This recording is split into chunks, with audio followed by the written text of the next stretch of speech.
ಬಹುತೇಕ ಸರ್ಕಾರಿ ನೌಕರರು ಕೇಳೋ ಪ್ರಶ್ನೆ, ನಾವು ಸ್ಟಾಕ್ ಮಾರ್ಕೆಟಲ್ಲಿ ಹೂಡಿಕೆ ಮಾಡ್ಬೋದಾ, ಮ್ಯೂಚುವಲ್ ಫಂಡಲ್ಲಿ ನಾವು ಹೂಡಿಕೆ ಮಾಡ್ಬೋದು? ಹೌದು, ಧಾರಾಳವಾಗಿ ಹೂಡಿಕೆನ ಮಾಡ್ಬೋದು. NPS ಹೂಡಿಕೆ ಕೂಡ ಮ್ಯೂಚುವಲ್ ಫಂಡಲ್ಲೇ ಇರ್ತಕ್ಕಂಥದ್ದು.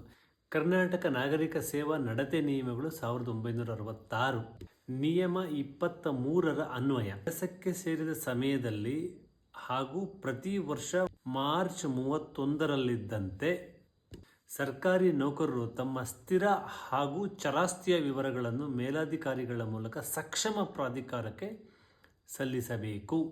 ಇಂಟ್ರಾಡೇ ಟ್ರೇಡಿಂಗ್ ಮಾಡೋ ಹಾಗಿಲ್ಲ, ಡೈಲಿ ಸ್ಪೆಕ್ಯುಲೇಷನ್ ಟ್ರೇಡಿಂಗ್ ಮಾಡುವ ಹಾಗಿಲ್ಲ.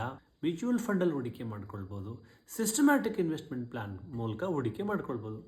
ಇವು ಸಾಮಾನ್ಯವಾಗಿ ನಮಗೆ ಅನುಮತಿ ಇದೆ. ಸರ್ಕಾರಿ ನೌಕರರ ಪತಿ ಅಥವಾ ಪತ್ನಿ ಹೂಡಿಕೆ ಮಾಡ್ಬೋದಾ? ಖಂಡಿತ ಹೂಡಿಕೆ ಮಾಡ್ಬೋದು.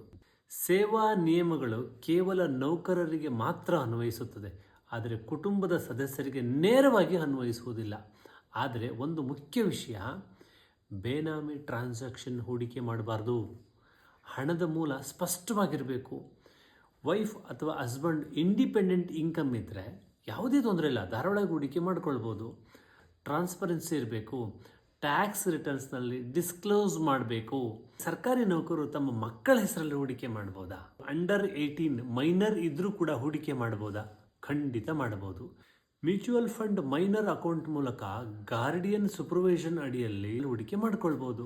Child gift fund the best ಆಯ್ಕೆ. ಫ್ಯೂಚರ್ ಅಂಡ್ ಆಪ್ಷನ್ಸ್ ಟ್ರೇಡಿಂಗ್ ಮಾಡಬಹುದಾ? ಸೇವಾ ನಿಯಮಗಳ ಪ್ರಕಾರ ಸ್ಪೆಕ್ಯುಲೇಷನ್ ಟ್ರೇಡಿಂಗ್ ಮಾಡುವ ಹಾಗಿಲ್ಲ. ಕೋಟಿ ಸಂಪಾದನೆ ಮಾಡಬಹುದು ಕೇವಲ ಹೂಡಿಕೆಯ ಮೂಲಕ. ಲಾಂಗ್ ಟರ್ಮಲ್ಲಿ ನಿಮ್ಮ ಹಣ ದುಪ್ಪಟ್ಟಾಗೋದ್ರಲ್ಲಿ ಯಾವುದೇ ಅನುಮಾನವಿಲ್ಲ. ಇನ್ವೆಸ್ಟ್ಮೆಂಟ್ ಮಾಡೋದು ತಪ್ಪಲ್ಲ, ಆದರೆ ರೂಲ್ ಫಾಲೋ ಮಾಡದೇ ಇರೋದು ತಪ್ಪಾಗುತ್ತೆ. ಸೇಫ್ ಆ್ಯಂಡ್ ಡಿಸಿಪ್ಲಿನ್ಡ್ ಇನ್ವೆಸ್ಟಿಂಗ್ ಬೇಕಾದರೆ ನಮ್ಮನ್ನು ಸಂಪರ್ಕಿಸಿ.